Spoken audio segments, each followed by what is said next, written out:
Liberals return to shady fundraising ways. I'm Brian Lilly with TheRebel.media. For a couple of weeks now, the Liberals have been pushing out fundraising emails, encouraging people to donate and then win a chance to win a trip to Washington. That trip to Washington, though, isn't with the Liberal Party or the Prime Minister, who's actually going to Washington on a state visit, meaning official government business paid for by taxpayers. It's a fundraising letter for the Liberal Party and then a trip with a Liberal group called Canada 2020. Well, that had the Conservatives asking questions in the House of Commons this week about whether rules are being broken.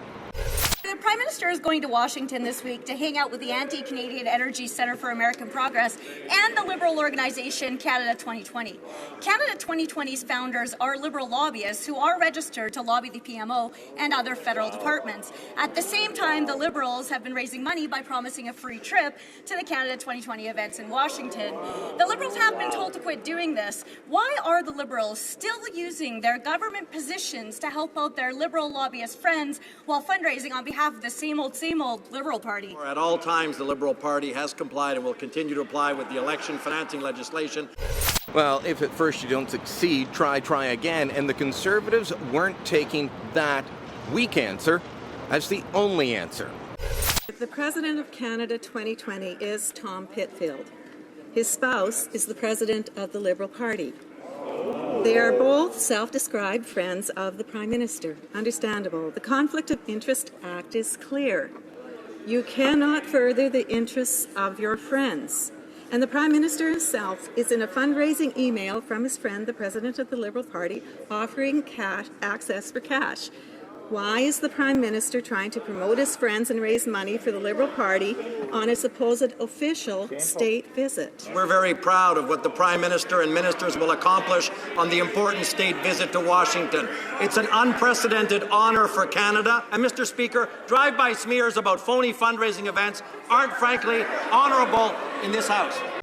Look, the fact is the Liberals have an organization founded by Liberal lobbyists, founded by Friends of the Prime Minister, run by Friends of the Prime Minister, and they're all fundraising together. They're going in on this trip to Washington. This stinks to high heaven. It's not the first time the Liberals' fundraising tactics have been called into question. You might recall that back in December, they had to cancel a fundraiser, a holiday party with the Liberals, where if you donated, you could win access to the Finance Minister, Bill Morneau, or the Immigration Minister, John McCallum. You could get to ask questions of Dominic LeBlanc. All of this was in the email. Now they're trying to say, donate and you can go on the Prime Minister's state visit. It seems a little too cozy. It seems to be going against the rules. Back when Jack Layton passed away, the NDP tried to raise money using their resources for the Broadbent Institute. They were slapped down by the Ethics Commissioner.